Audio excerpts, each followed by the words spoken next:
আমার বাবা মরার আগে বলেছিল জীবনে হরি কথা শুনবি না, ভাগবত কথা শুনবি না, তাহলে হৃদয়ে মনের মধ্যে পশুগুলো তারা ঘুমিয়ে পড়বে, দস্যুবৃত্তি আর করতে পারবি না। কিন্তু মাত্র 3টে হরি কথা আমি শুনেছিলাম। রাজামশাই বলল কি? বলল প্রথম ভাগবত কথায় পেয়েছিলাম ভগবান চিনবে কি করে। প্রথম কথা হলো তিনি ভূমে নামে না, ওই জন্য দেবতাকে প্রতিষ্ঠা করতে গেলে আগে আসন দিতে হয়।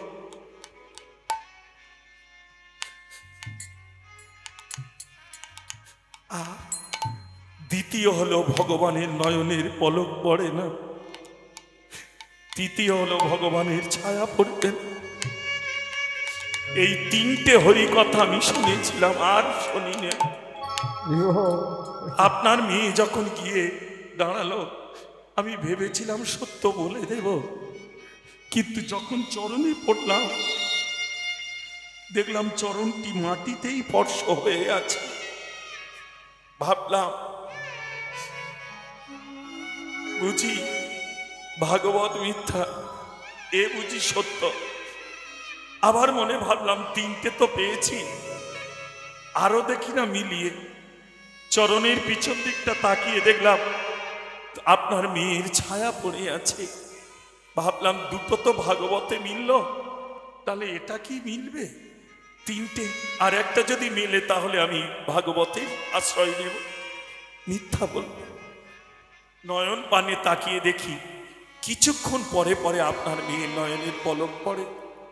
তখন মনে করলাম একটা মিথ্যা হতে পারে, 2টো মিথ্যা হতে পারে, কিন্তু 3টে কথা ভাগবত কোনোদিন মিথ্যা হতে পারে না। তাই আপনার মেয়ে চরণ জড়িয়ে ধরে কেঁদে কেঁদে আমি মিথ্যা কথা বলেছি, কিন্তু আপনার ছেলের হার আমি চুরি করেছি। অমুক বৃক্ষের তলদেশে মৃত্তিকা তলে আমি সেটাকে লুকিয়ে রেখে এসেছি। আপনি সিপাহীকে পাঠিয়ে ওই হার তুলে আপনার ছেলেকে দিয়ে দিন। আর রাজামশাই আজ থেকে আমায় মুক্তি দিন। কি চাও তুমি? সামান্য একটু ভিক্ষা চাইও দেবে কি? এই পোশাক আশাক সব ত্যাগ করে আমার একটা গেরুয়া পোশাক, একটা ঝুলিয়ে স্কন্ধে আর করতালে দিয়ে আমায় বিদায় দেবে। সাজাইয়া সেই নামের সাজে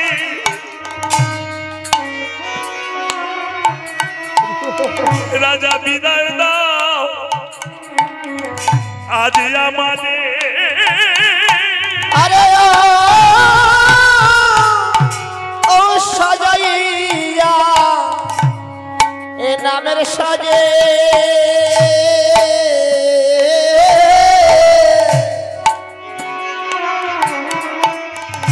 রাজা বিদায় দাও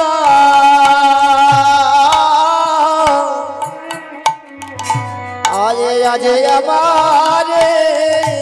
আমি যাব কেবল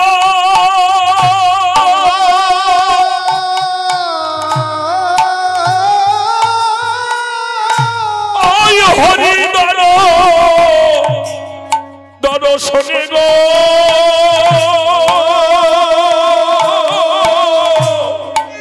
যাব কেবল হরি দর্শনে, আমি যাব কেবল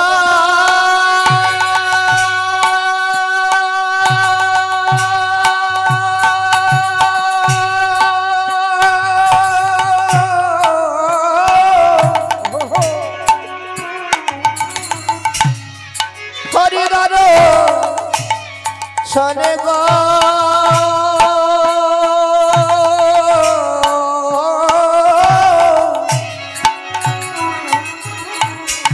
আমি যাব কেবল হরি দর্শনে। আমি কৃষ্ণ নাম নবমুখী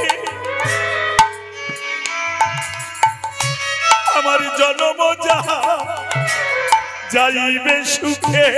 ও কৃষ্ণ নাম লব মুখে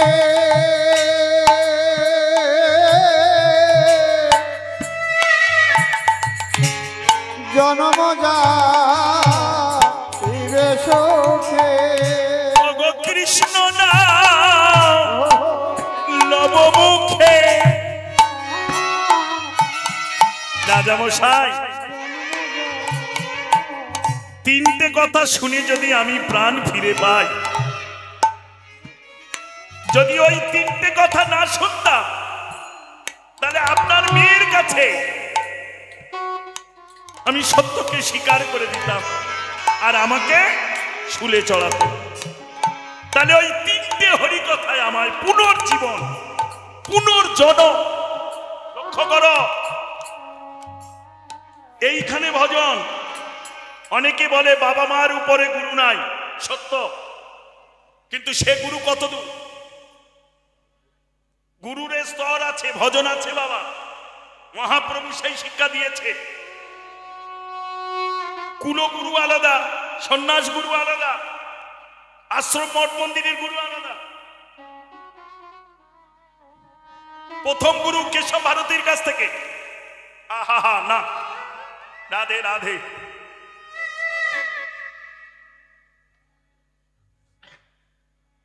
কেশব ভারতী তো সন্ন্যাস গুরু, তার আগেও মহাপ্রভু নাম নিয়েছিলেন। যাক, বলছি পরে। ঠিক তেমনি মা, শিক্ষক সবাই শিক্ষক, কিন্তু যে আমার প্রাইমারি টিচার শিক্ষক, সে হাই স্কুলে নয়। আবার যে হাই স্কুলের শিক্ষক, সে কলেজের প্রফেসর নয়। প্রত্যেকের স্তর আছে। তেমনি বাবা মাও গুরু। কোন গুরু? মায়ার জগতের গুরু। এবার এই জগৎ থেকে সেই জগৎ যেতে গেলে, এখান থেকে সেখানে যেতে গেলে আরেকজন গুরুর চরণে পিতামাতা সঁপে দেয়। তিনি হলেন দীক্ষা গুরু, যিনি মন্ত্র দিয়ে আমার পুনর্জন্ম দিয়ে মহাভাবের পথে নামের সঙ্গে আমায় বেঁধে দেয়। তাই গৌর হরি হরি বল, হরি বল, হরি।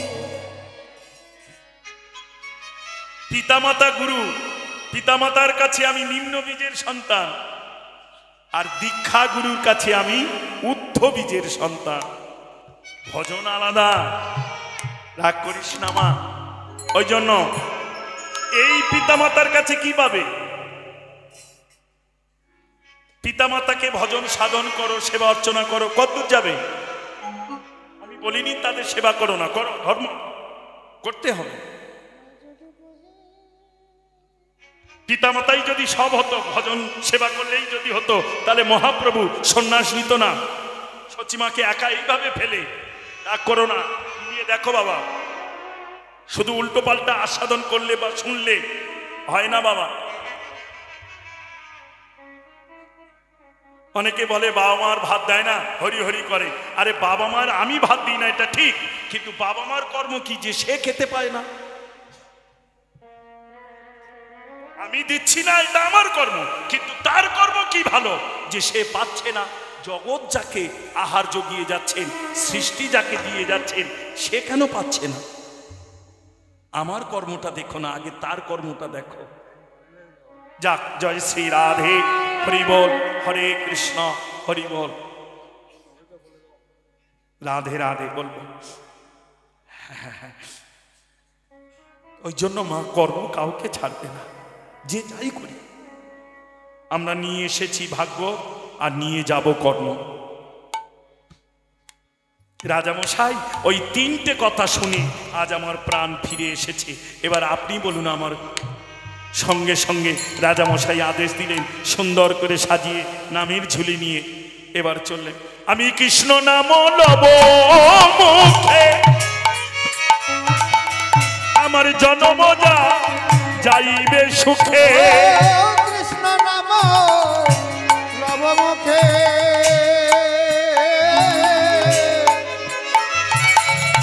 জনম যাইবে সুখে। এবারে যদুনাথ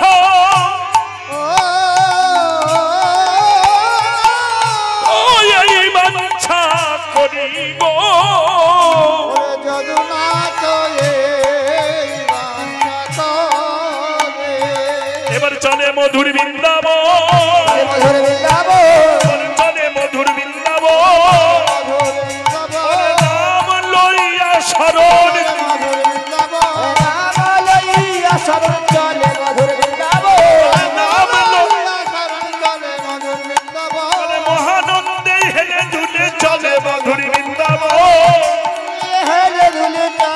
মধুর বৃন্দাবন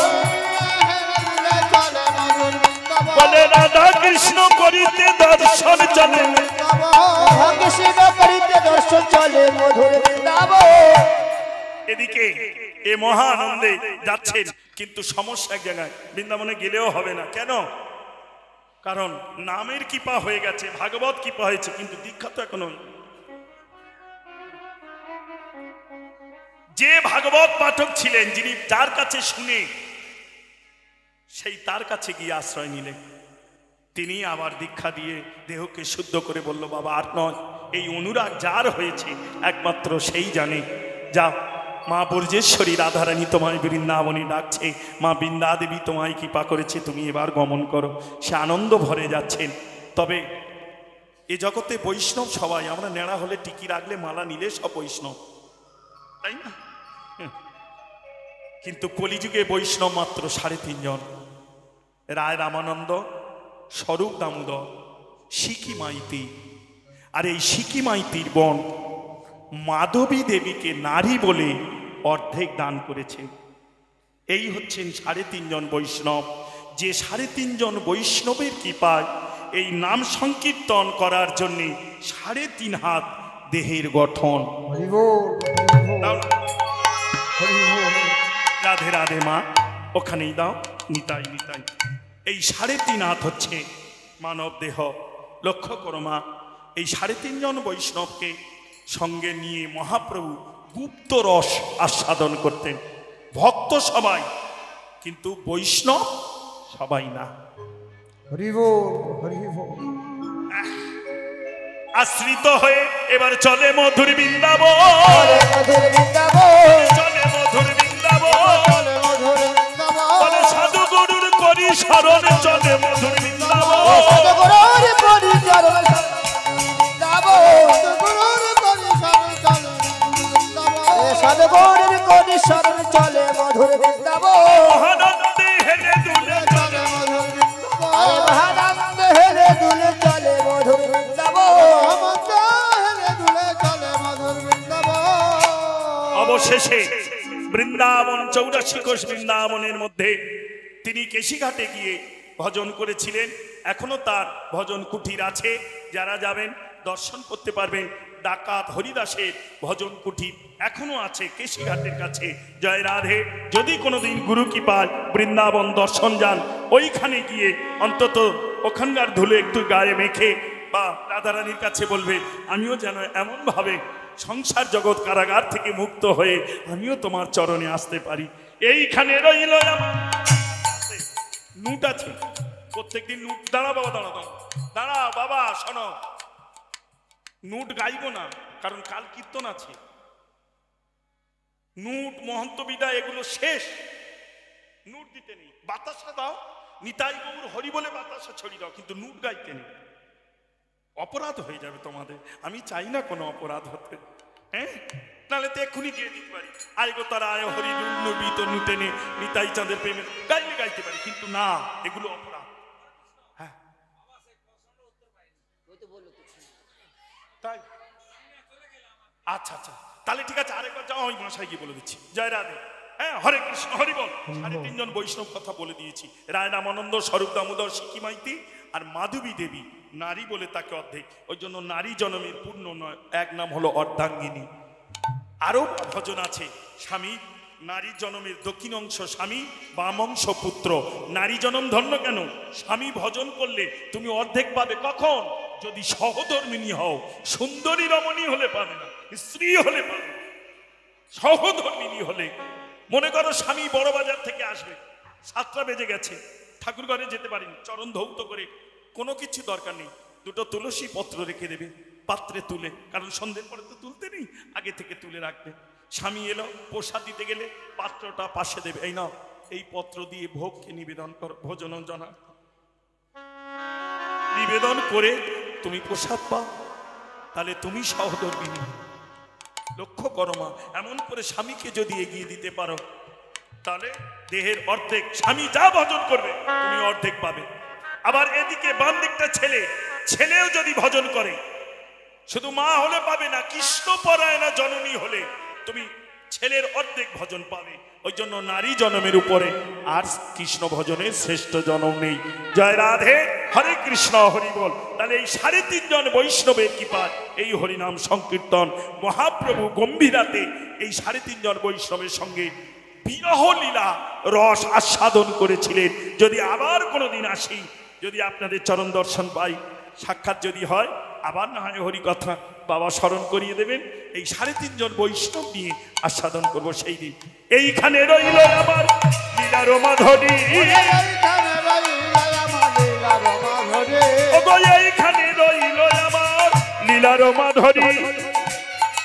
আস্তে 9732943709, এইটি আমার নাম্বার।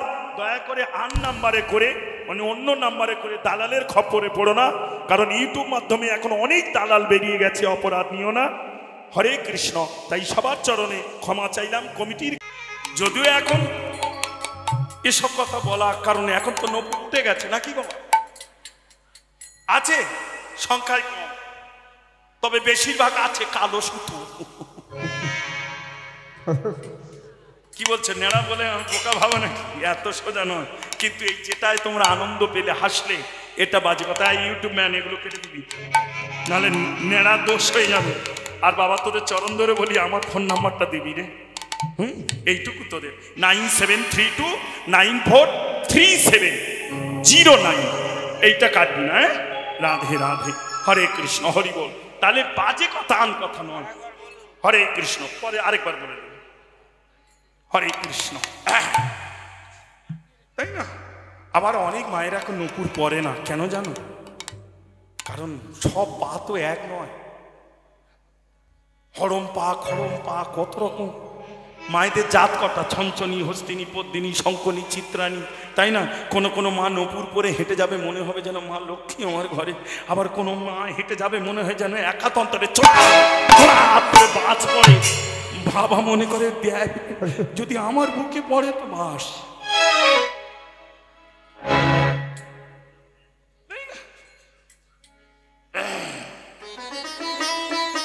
হরে কৃষ্ণ, হরি বল।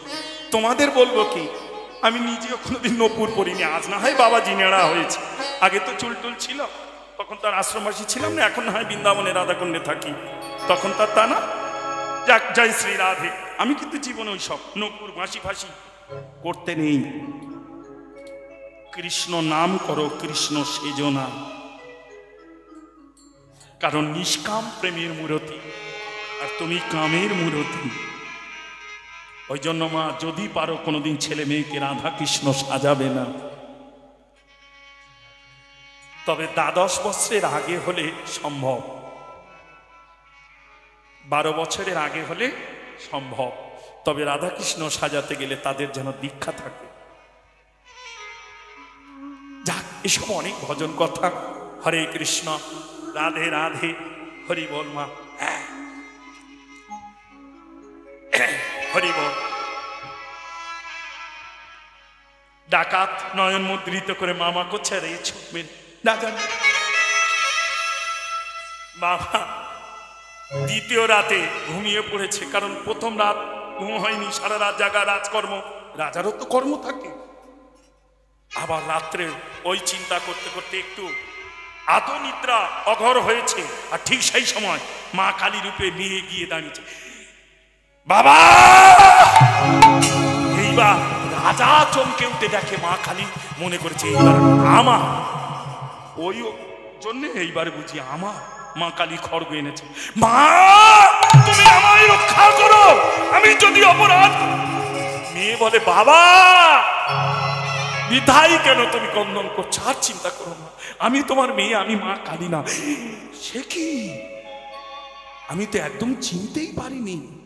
সর্বনাশ, কি সুন্দর জ্যোতি তো, এত অপূর্ব কে তোকে সাজালো?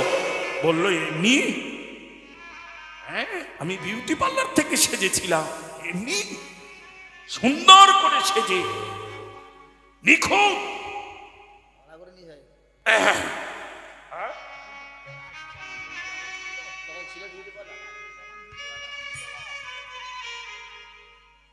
তখন বিউটি পার্লার ছিল না,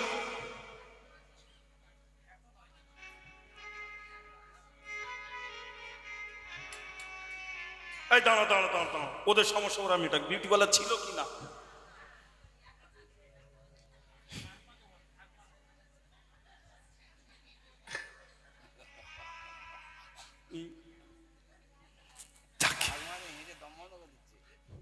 তুই তখন ছিলিস, বলতে পারছিস না আমি কি ছিলাম তখন।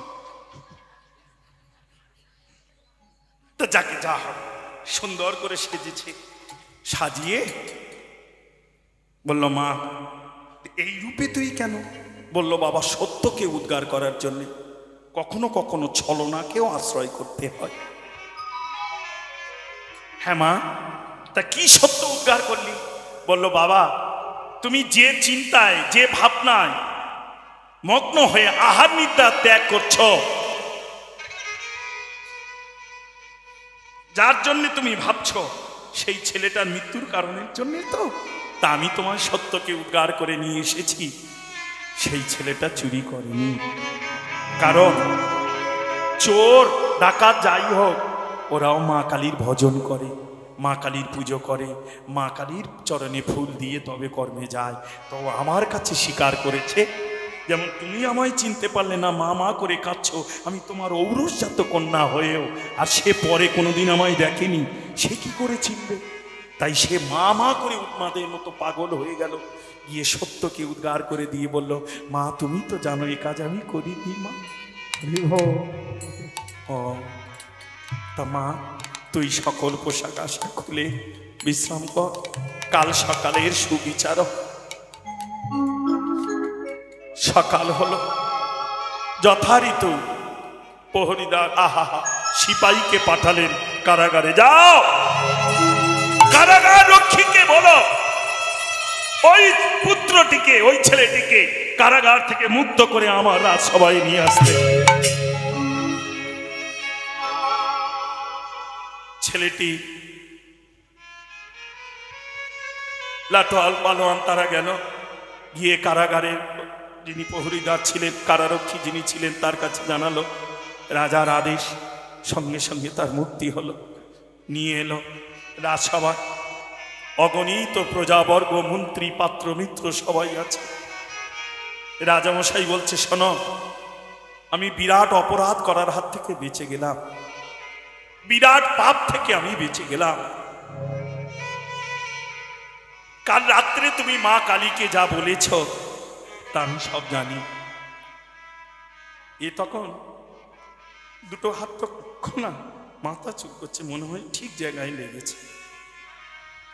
হ্যাঁ মনে হয়।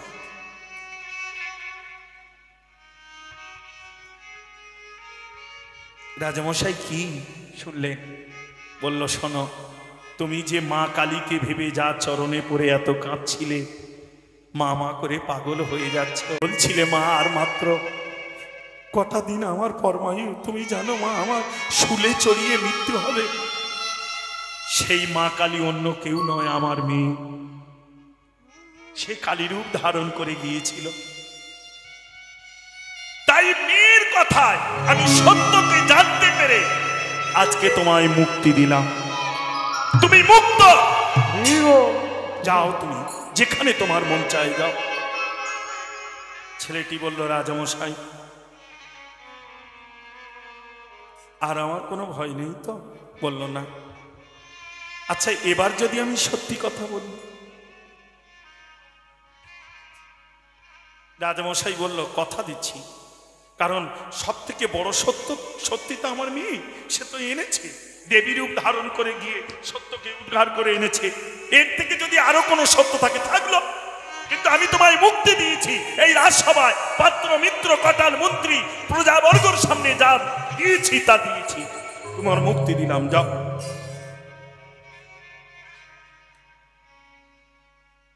ও তাহলে রাজামশাই শুনুন,